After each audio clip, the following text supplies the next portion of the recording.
ዛሬ እናንተን ለማዝናናት የማልፈነቅለው ችግኝ የለም።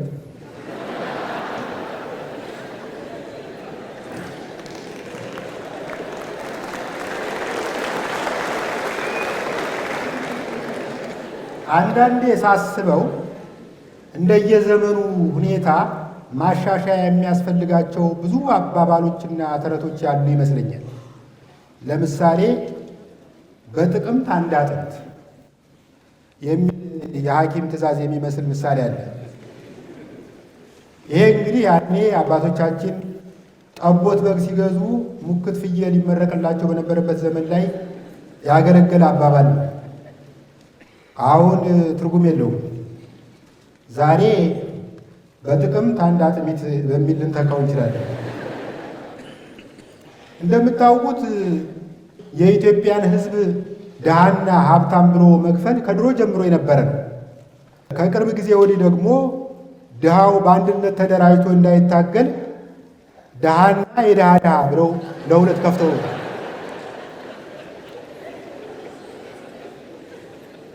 የገንዘብ ሚኒስተር ሁለቱን የሚለያይበት የራሱ መስፈርት ይኖረዋል።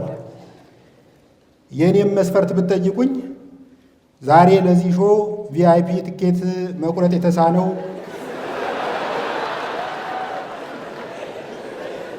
300 ብር ብቻ ከፍሎ የገባው ማህበረሰብ ድሃ ሲሆን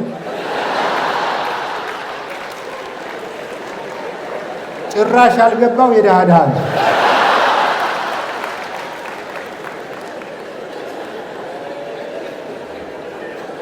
ትዝ ካላችሁ ያን ሰሞን መጠነ ሰፊ የስንዴ አዝመራ በኢትዮጵያ ቴሌቪዥን መታየት ጀምሮ ነበር እና ብዙዎቻችን ዘንድሮ በአምባሻና በድፎ ጢባጢቤ ልንጫወት ነው እያሉ ተስፋ ማድረግ ጀመርን።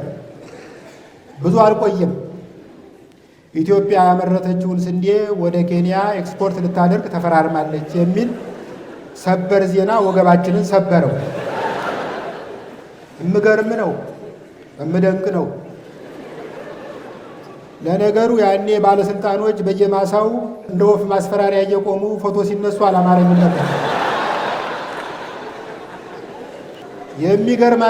የሚገርማችሁ ዜናው በወጣ ማግስት የሆነ ከአማኑኤል ሆስፒታል የተቀነሰ ኦቨር ኳሊፋይድ እብድ ከመሐሙድ ሙዚቃ ቤት ፊት ለፊት ቆሞ ምን እያለ ሲያንጎራጉር ሰማሁት መሰላችሁ? ኬንያዎች በሉሽ አንቺ አገሬ ስንዴ ከተራብነው በላይ ተርቧል እንዴ። አንድ ቆንጆ ምላስ ያለው በእኔ ላይ የሚጨክን ለመንግስት የሚራራ ጓደኛ አለኝ እና ይሄን ስነግረው ስንዴው ይገርማል፣ ዋጋ የምታወጣው ከሆነ አንተንም ኤክስፖርት እናደርጋለን፣ ምን አባት አመጣለህ አለኝ። የኤክስፖርቱን ዜና በሰማው ማግስት ደግሞ ስንዴ ጫነች የዩክሬን መርከብ ወደ ኢትዮጵያ እየገሰገሰች ነው የሚል ሰበር ዜና ሰማሁ። ይህንንስ እንዴት እናስታርቀው ጀለስ ስለው ተረጋጋ ጁንታው፣ ዩክሬኖች የላኩት ስንዴ እርዳታ አይደለም፣ በቅርቡ ወደ ኢትዮጵያ መሰደዳቸው ስለማይቀር አስቀድመው ቀለባቸውን ማሸሻቸው።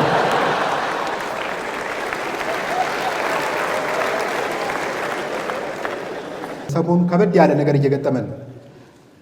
ሰሞኑን በአንዳንድ የቅንጦት ዕቃዎች ላይ የዶላር ዕቀባ ተደረገ የሚል ዜና ሲለቀቅ የነበረው ምላሽ የሚገርም ነው።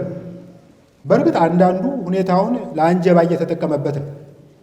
እዚህ ሀገር ውስኪ ተከልክሎማ እንኗኗርም እያለ የሚቀውጠውን ሰውዬ የቡና ቤት ጀርባ ብታጠኑት ከደንበጫ 3ኛ ደረጃ አረቄ የዘለለ ታሪክ የለውም። በበኩሌ ውስኪ ቢቀር ችግር የለብኝም። ማስቲካ ከቀረ ነጭ ሽንኩርትም አብሮ መከልከል አለበት።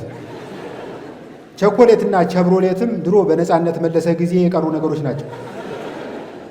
ሽቶም በተመለከተ ማን ነበር ይሄ ቲክቶክ ላይ ማለዳ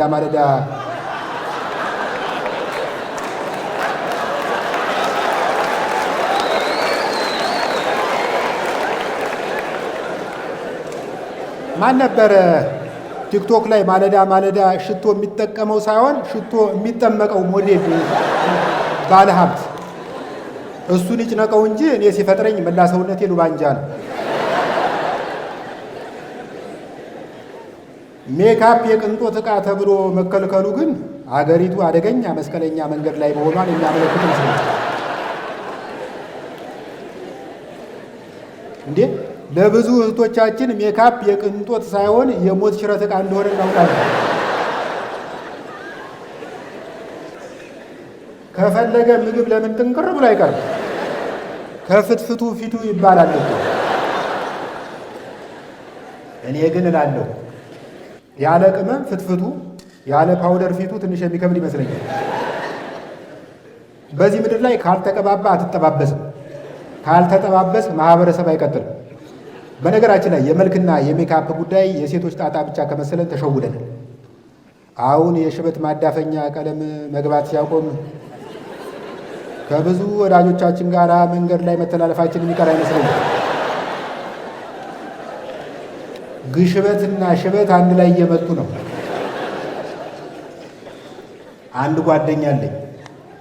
መልኩን ምን ብዬ ልግለጽላችሁ? ከውበት ጠለል በታች ነው ማለት ይቻላል። ብዙዎቻችን ወንድ ልጅ ከጉማሬ መለስ ካለ ይበቃል በሚል ቃል ተጽናንተን ኖረናል። በቢቢሲ ዶክመንተሪ ያየሁት ጉማሬ ከዚህ ጓደኛዬ ትንሽ መለስ ያለ። ይቅርታ አድርጉልኝና እኔ ራሴ ቆንጆ መሆን ሲያምረኝ ከእሱ አጠገብ ቆሜ ፎቶ ይነሳል እና ይሄ ወዳጄ ፌስቡክ ላይ ከሴቶች ጋር ሲያወጋ የዝነኛ ተጫዋቾችን ፎቶ ፕሮፋይሉ ላይ ጣል ያደርጋል።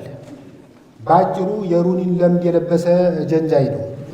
አንድ ቀን ስማ አለኝ፣ ስማ ልጅቱ ሁለመናዋን ወድጄላታለሁ፣ እሷም አስተሳሰቤንና ህልሜን ወዳልኛለች አለና ንግግሩን ገታ አድርጎ ተከዘ እና ምንድን ነው ችግሩ? ፎቶ ካላክልኝ ሞቼ እገኛለሁ እያለች ነው አለ እና ሞታ ትገኛ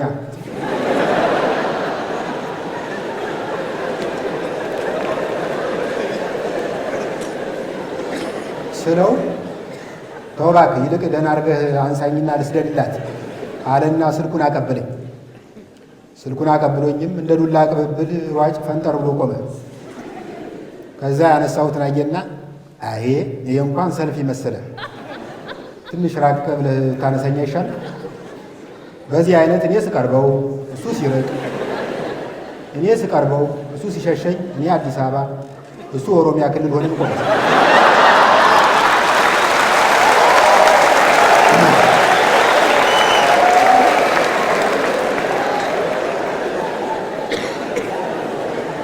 እና ካሜራውን እንደገና አቀባብሎ ሰጠኝና አካባቢውን በሰፊው አስገባውና እኔን ለአመድ ያህል መሀል ላይ ጣል አድርገኝ። በጣም እየተናደድኩ መጣሁ። ስማ እኔን እንዲህ ከምታንገላታኝ ለምን ከሳተላይት ላይ የተነሳውን ፎቶ ፈልጋት